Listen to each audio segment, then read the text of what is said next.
Selamat siang semuanya. Assalamualaikum warahmatullahi wabarakatuh. Salam sejahtera untuk kita semua. Salam, Om Swastiastu, Namo Buddhaya, salam kebajikan. Salam sehat semua untuk teman-teman ya.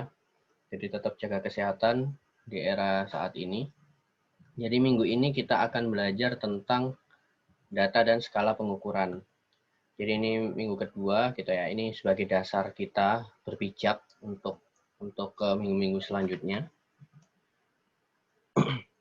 Jadi kalian mungkin nggak asing ya dengan kata data gitu ya. Mungkin agak sedikit asing dengan skala pengukuran. Nah, tapi di sini akan ada sedikit gitu ya penjelasan tentang data dan skala pengukuran. Data itu apa sih gitu ya? Nah, seperti yang kita ketahui sih, apa sih yang kalian lihat gitu ya? Buah-buahan gitu ya. Buah-buahan, kemudian ada apel, ada pisang, ada anggur. Kemudian ada berita gitu ya, ada data berita berupa istilahnya wacana bahwa ibu kota negara itu tetap akan menjadi prioritas pembangunan gitu ya. Kemudian juga ada waktu atau jam gitu dan lain sebagainya. Sehingga pengertian data itu banyak sekali ya. Yang pertama adalah fakta, di mana fakta-fakta yang ada di media saat ini, fakta-fakta yang mungkin kalian ketahui secara langsung dari pemberitaan gitu ya. Itu bisa diartikan sebagai data. Kemudian yang kedua adalah pengamatan, jadi observasi secara langsung ketika kalian survei lapangan, ketika kalian misal nih survei ke project gitu ya, ke project-project pembangunan istilahnya properti atau lain sebagainya itu juga salah satu bisa dijadikan data. Kemudian pengukuran, nah ini untuk hasil pengukuran juga merupakan data, jadi misal kalian mengukur tentang gitu ya, tentang istilahnya material-material yang untuk struktur bangunan gitu ya, atau pengukuran tentang kepadatan lalu lintas gitu. Jadi kalian melakukan traffic counting, jadi melakukan perhitungan pengukuran tentang kendaraan-kendaraan yang ada di jalan raya. Kemudian juga bentuk kata, gambar, diagram serta angka itu juga merupakan bisa diartikan sebagai data. Sehingga sebenarnya kalian juga nggak terlalu jauh dari data, karena kemana-mana kita itu selalu disajikan oleh data. Kita bangun tidur sudah langsung megang HP gitu ya, yang pastinya yang kita lihat, yang kita peroleh pasti itu informasi dan data. Nah, pengamatan atau pengukuran gitu ya, itu sebenarnya banyak sekali ya tentang itu. Misal seberapa cepat gitu, seberapa panjang, kemudian seberapa lama gitu ya. Kemudian istilahnya seberapa banyak juga, how many, how much, kemudian apa saja sih gitu ya, jenis-jenis yang ada tentang data itu sendiri, kemudian di mana sih kejadiannya gitu, di mana sih kita harus melakukan itu gitu. Kemudian juga berapa sering gitu ya, berapa sering kita melakukan istilahnya data-data itu sendiri. Jadi itu ya, sehingga ini saya rasa nggak asing juga untuk kalian. Terus kemudian ada penggolongan data. Nah ini juga saya rasa juga di tugas-tugas kalian juga sudah pernah ya, ada dua data sumber. Yang pertama data primer dan data sekunder. Data primer itu data yang diperoleh langsung dari subjek penelitian. Jadi kita benar-benar melakukan itu secara langsung pada subjek yang merupakan mungkin responden kita, mungkin lokasi penelitian kita, lokasi proyek kita. Nah, itu adalah data primer gitu ya. Ada beberapa metode, yang pertama wawancara, yang kedua observasi lapangan, yang ada juga contoh penyebaran kuesioner. Jadi kita benar-benar melakukannya itu secara langsung ya kepada subjek yang akan kita amati. Kemudian yang kedua adalah data sekunder, gitu ya. Data sekunder ini adalah data yang diperoleh tidak langsung dari subjek penelitiannya. Jadi berupa data dokumentasi, kemudian data-data buku, tabular, mungkin lebih ke istilahnya dokumentasi pembangunan gitu ya, atau laporan-laporan lain lah yang itu bisa kita dapatkan. Jadi ini contohnya ya, untuk data primer kita melakukan wawancara secara langsung, kuesioner gitu ya, bertemu dengan subjek. Sekarang data sekunder itu tentang mengelompokkan istilahnya apa ya? Ya ada data-data dari buku-buku, literatur dan dokumen-dokumen perencanaan lain. Kemudian untuk menulis jenis data ada 2, kuantitatif dan kualitatif. Nah, ini nanti juga yang akan menentukan kalian nanti ya bergerak kemana. Nah, kalau MRK gitu ya, kalau MRK saya kurang seberapa paham ya, nanti penelitiannya gitu ya, ketika tugas akhir gitu, apakah ada yang sifatnya kualitatif atau semuanya yang kuantitatif gitu ya. Kalau di PWK sendiri itu ada banyak pilihan gitu ya, ada yang dia cenderung hanya fokus kualitatif, jadi analisis-analisis yang digunakan itu benar-benar kualitatif, pure tanpa perhitungan data, semuanya itu kecenderungannya adalah asumsi dan istilahnya apa ya, pertimbangan-pertimbangan lah yang sifatnya kualitatif. Ada juga yang kuantitatif, biasanya kuantitatif itu lebih cenderung ke modeling gitu ya, simulasi, yang sifatnya memang dia memperhitungkan angka-angka lah pastinya. Nah, ini ada 2, kuantitatif dan kualitatif. Tapi biasanya kita ketika penelitian juga bisa pakai campuran. Misal untuk data-data yang sifatnya tidak bisa dikuantitatifkan, ya udah mau nggak mau kita pakai yang kualitatif. Tapi ada banyak data kualitatif yang bisa kita kuantitatifkan. Nah, berarti mau nggak mau harus kita konversi data kualitatif tadi yang sifatnya apa namanya kalimat-kalimat, kemudian gambar, gitu ya. Itu kita konversikan menjadi data kuantitatif yang bisa kita hitung, kita nilai secara istilahnya kuantitatif. Itu bisa seperti itu. Ini contohnya data kualitatif gitu ya. Nah, jadi berita yang ada di misalnya Kompas gitu, kecenderungannya datanya kualitatif karena dia sifatnya konten. Makanya biasanya kalau ada penelitian yang dia menggunakan sumber data itu majalah, kemudian sumber data itu apa namanya berita, buku gitu, kecenderungannya dia menggunakan konten analisis. Yang memang itu analisis yang digunakan untuk mengetahui kira-kira apa sih poin penting dari data kualitatif yang menjadi sumber kita gitu ya. Kemudian data peta di sini juga hanya ada dua legenda gitu yang menyebutkan dia sifatnya kualitatif. Kemudian untuk data kuantitatif jelas ya, data-data angka gitu, data-data angka yang dia kecenderungannya sifatnya adalah angka dan bisa diperhitungkan. Nah, ini untuk teman-teman ya. Nah, kira-kira untuk ini kira-kira kualitatif atau kuantitatif? Ada yang bisa jawab?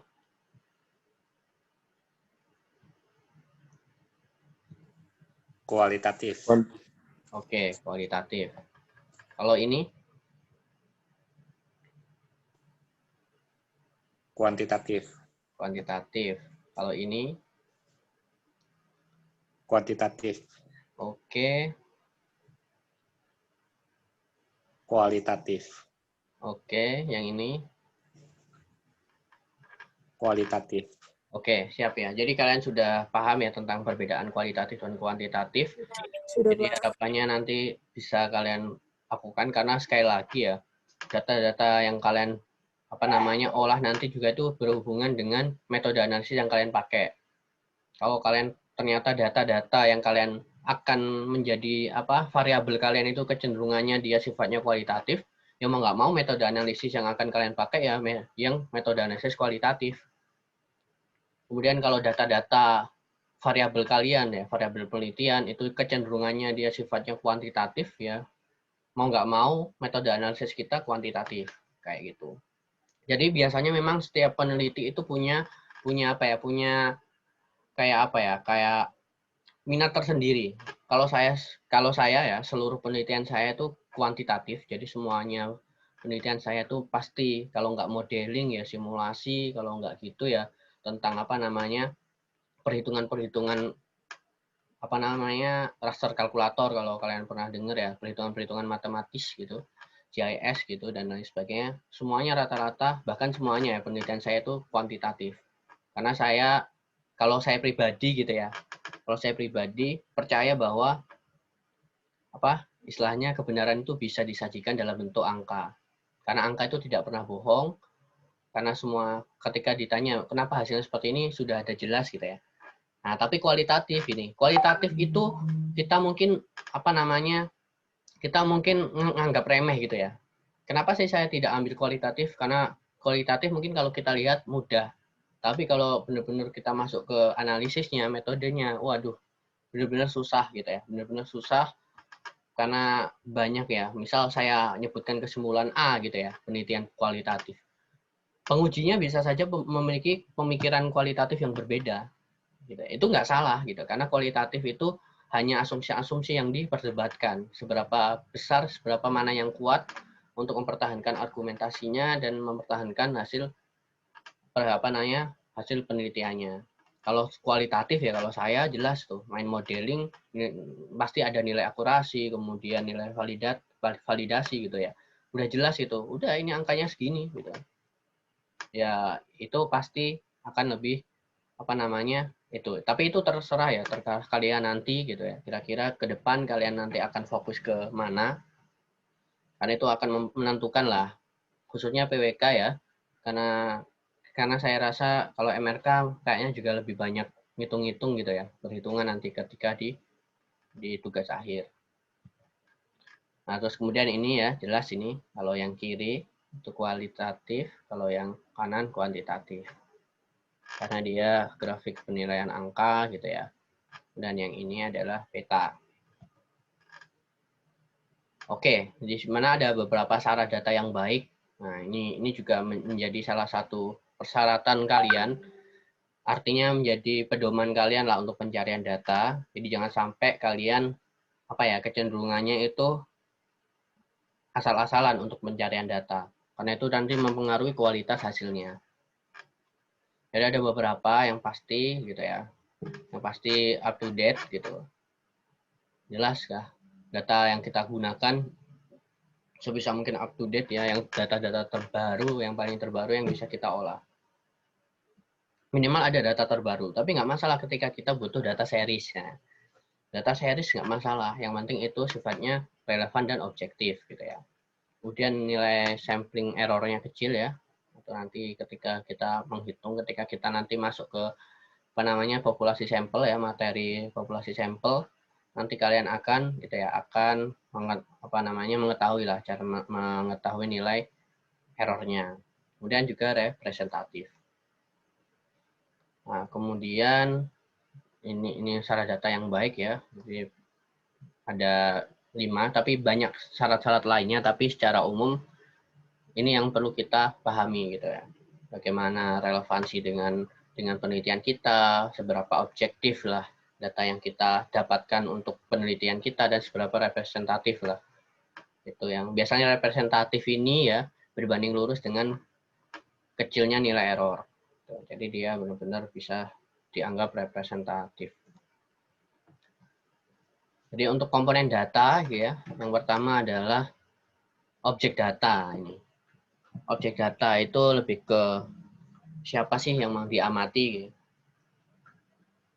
Nah, di mana sumber pengamatannya itu ya, itu adalah unit analisis dan unit observasi. Ini sebenarnya tergantung pada kasus atau fenomena yang diteliti. Biasanya dapat berupa individu, dapat berupa kecamatan, desa, kota, kabupaten, provinsi, rentang waktu, dan sebagainya. Nah, contoh kasus atau fenomena misal nih, gitu ya. Karakteristik akademik mahasiswa PWK atau mahasiswa MRK, gitu ya.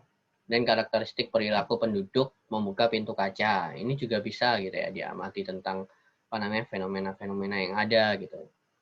Kemudian karakteristik bangunan. Nah, jadi ini yang menjadi objek data yang pertama jelas mahasiswa PWK dan atau mahasiswa MRK.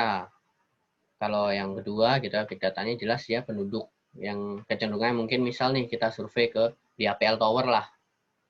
APL Tower atau enggak di pintu masuk pintu masuk yang marketing Podomoro University gitu ya. Itu kan pintu kaca kan. Nah, itu banyak mana sih kecenderungan orang membuka pintu kacanya, apakah didorong atau ditarik. Nah, itu juga merupakan salah satu perilaku yang bisa menghasilkan satu penelitian besar lah. Gitu. Kenapa sih orang-orang kecenderungannya kok mendorong pintu kaca daripada menarik gitu ya. Ya, itu salah satu yang unik gitu ya. Dan karakteristik bangunan juga sama gitu ya. Berarti objeknya adalah bangunan. Kemudian variabel komponen data kedua adalah variabel data gitu ya. Jadi variabel data ini lebih ke ciri atau karakteristik ya. yang melekat pada objek yang diamati. Misal nih gitu. Oh, kita ada satu objek tadi ya, satu objek data yang pertama gitu. Oh, ternyata variabelnya itu yang bisa dieksplor variabelnya adalah warna, usia, jenis kelamin dan berat badannya gitu ya. Kemudian untuk objek kedua gitu ya. Objek kedua itu bisa kita eksplor variabelnya menjadi usia gitu ya, jumlah anak, jenis kelamin, berat badan dan hobi gitu. Nah, jika diukur terhadap objek yang berbeda gitu, objek maksudnya tadi ini ada dua objek ya, ada kelinci gitu ya. Dan juga ada apa namanya ibu-ibu. Terus kemudian akan memberikan nilai yang beragam pastinya. Jadi setiap objek data ya, setiap objek data itu memiliki variabel data gitu. Itu bisa dieksplor. Misal nih ini ada dia objeknya apel ya jelas, objeknya dia apel. Buah-buahan apel gitu kan. Ada nama ilmiahnya ya Malus domestica, beratnya 100 gram gitu.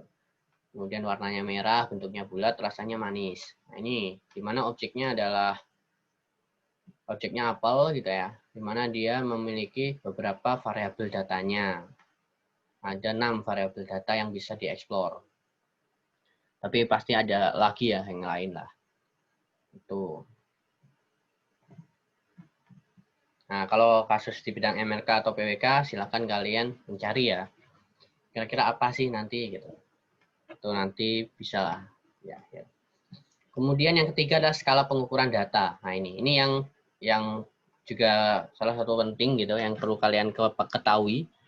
Jadi ada jenis nilai ukur gitu ya, yang digunakan untuk untuk mengetahui kira-kira suatu variabel itu dapat diukur dengan skala apa sih gitu. Jadi ada 4 ya, ada nominal, ada ordinal, ada interval dan ada rasio. Mungkin ini sudah pernah kalian dapatkan di SMA gitu ya.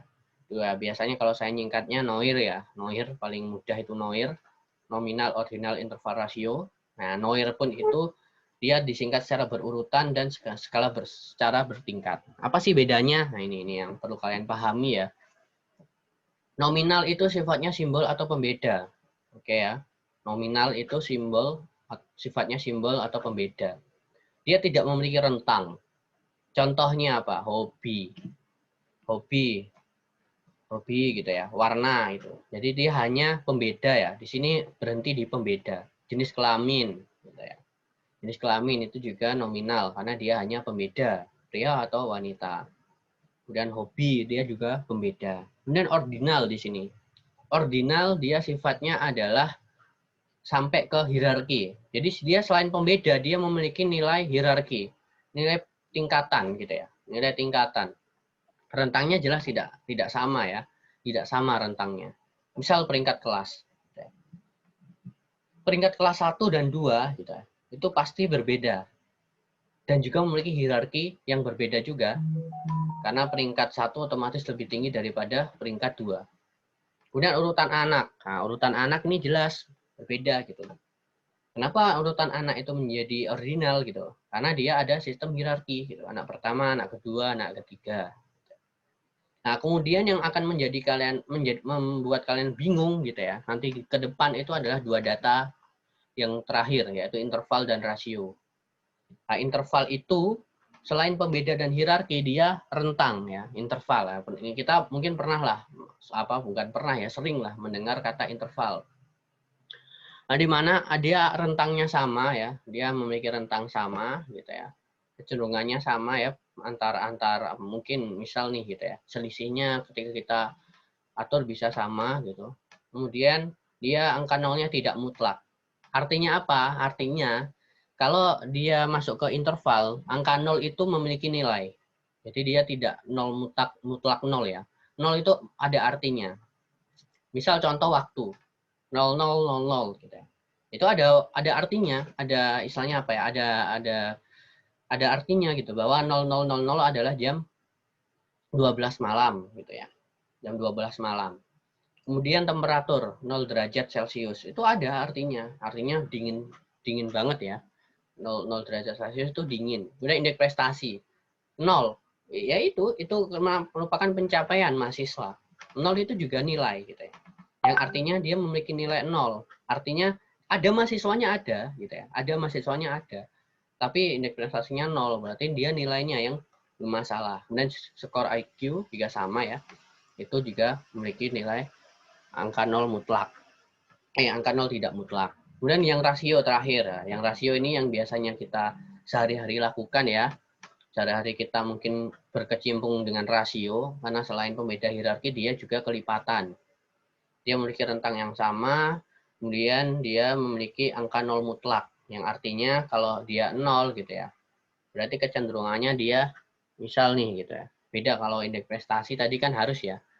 Nah, misalnya pendapatan gitu. Berapa pendapatan Anda gitu? Pendapatan saya 0 gitu. Berarti dia sebenarnya tidak berpendapatan.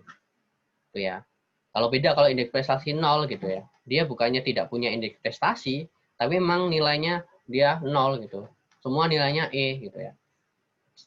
Itu ya. Terus kemudian jumlah penduduk gitu loh. Berapa jumlah penduduk kota X 0 gitu. Ya artinya nggak ada penduduk di sana kan. Berarti dia salah satu mungkin apa namanya kota yang tidak berpenghuni gitu.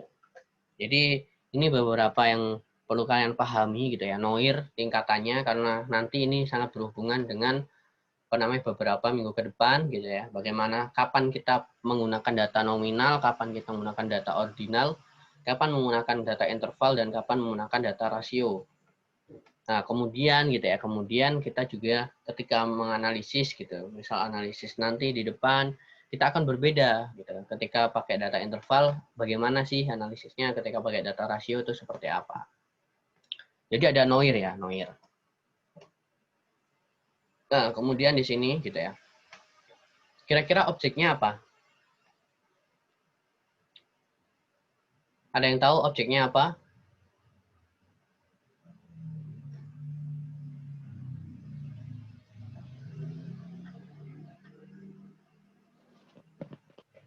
Yosi Sandrika, objeknya kira-kira apa?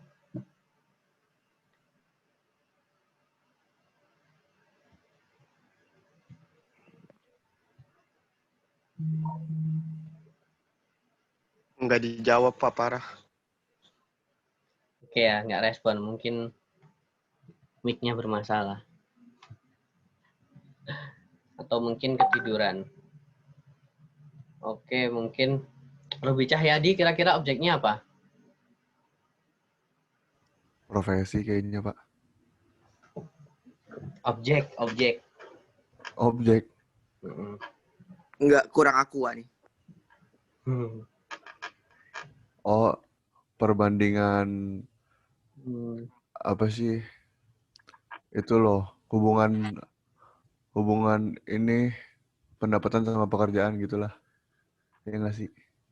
Oke, jadi objeknya ini adalah manusia, orang. Oh, Jadi orang random mungkin ya, orang random. Itu objeknya itu orang. Nah, kata Stephen Lim ya. Itu apa namanya? Objeknya adalah orang atau manusia. Nah, kira-kira variabelnya apa aja? pekerjaan, gender sama income. Oke, jadi ada 4 ya. Ada gender, profesi, income, dan belanja. Itu adalah variabelnya. Nah, skala pengukurannya. Gender kira-kira pakai skala pengukuran apa? Nominal. Nominal, ya benar. Untuk profesi, Nominal. nominal juga benar. Untuk income, Rasio. rasio, belanja. Nominal. Belanja ini apa namanya? Rasio juga.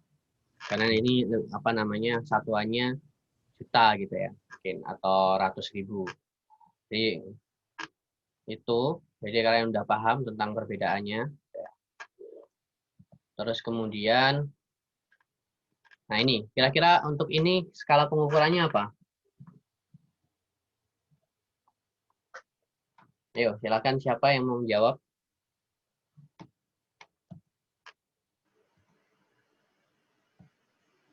Interval ya? Ya, benar, interval. Kemudian ini,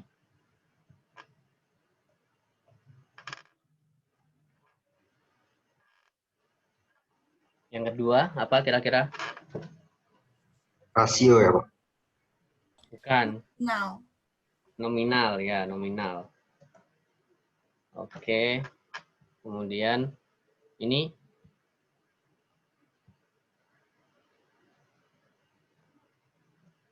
ayo, apa? Ordinal. Ordinal, benar. Kemudian ini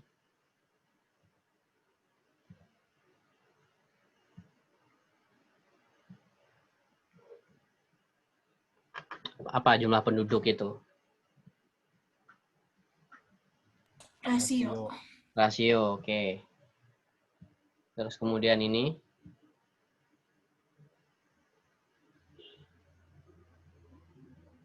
Nominal, Pak. nominal, benar. Kemudian ini Ordinal. ordinal ya. Karena dia sifatnya ya, untuk ke sifat. Kalau suhu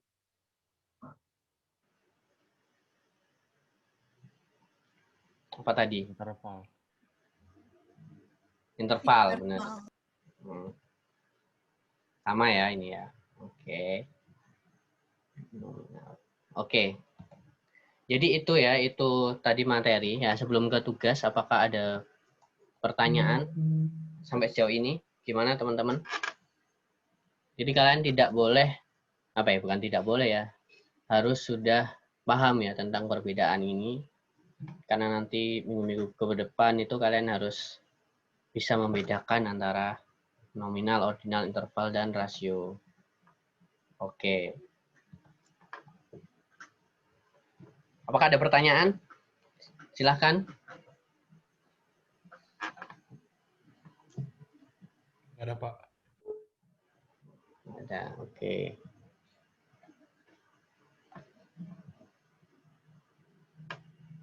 Oke, nggak apa-apa, Yosi. Oke, bagaimana? Paham ya? Paham, Pak. Oke, saya rasa itu mudah kok ini. Kemudian kalau tidak ada pertanyaan gitu ya. Jadi ada tugas gitu ya. Sudah saya upload di PDF portal. kosong, Pak. Yang pertama, silahkan kalian cari objek data yang berhubungan dengan MRK atau PWK. Nah, ini banyak sekali ya. Misal kalau MRK itu, apa ya MRK itu ya? Contohnya mungkin kerangka bangunan gitu ya. Kerangka gitu atau batu bata atau lain sebagainya ya. Banyak lah ya MRK ya. Nah, atau PWK ini juga banyak. Silahkan kalian cari ya objek data ini berhubungan dengan MRK atau PWK. Kemudian silahkan kalian sebutkan minimal 5 variabel datanya tadi ya. Variabel datanya. Dan yang ketiga adalah sebutkan skala pengukuran setiap variabel datanya. Nah, jadi silahkan kalian ya, nggak masalah. Misal nih gitu. Oh, semua. Tapi sebisa mungkin skala pengukurannya kalau kalian bisa explore ya. Dari 4 skala pengukuran itu ada semua di variabel. Itu lebih bagus. Berarti kalian paham cara membedakan nominal, ordinal, interval, dan rasio. Oke. Oke, ada pertanyaan tentang tugas Pak, atau ini Pak, materi? Iya, gimana? ini Bapak record nanti Bapak masukin YouTube lagi nggak? Iya, nanti saya upload. Oke.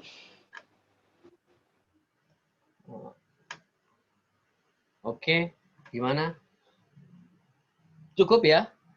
Sudah paham ya tentang data itu apa? Itu udah pasti. Kemudian tentang skala pengukuran gitu. Jadi nanti oke, saya rasa juga mudah lah nanti dipahami tentang itu.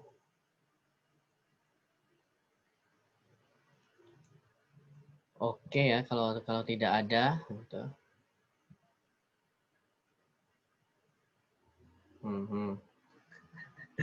Mark mulai nih.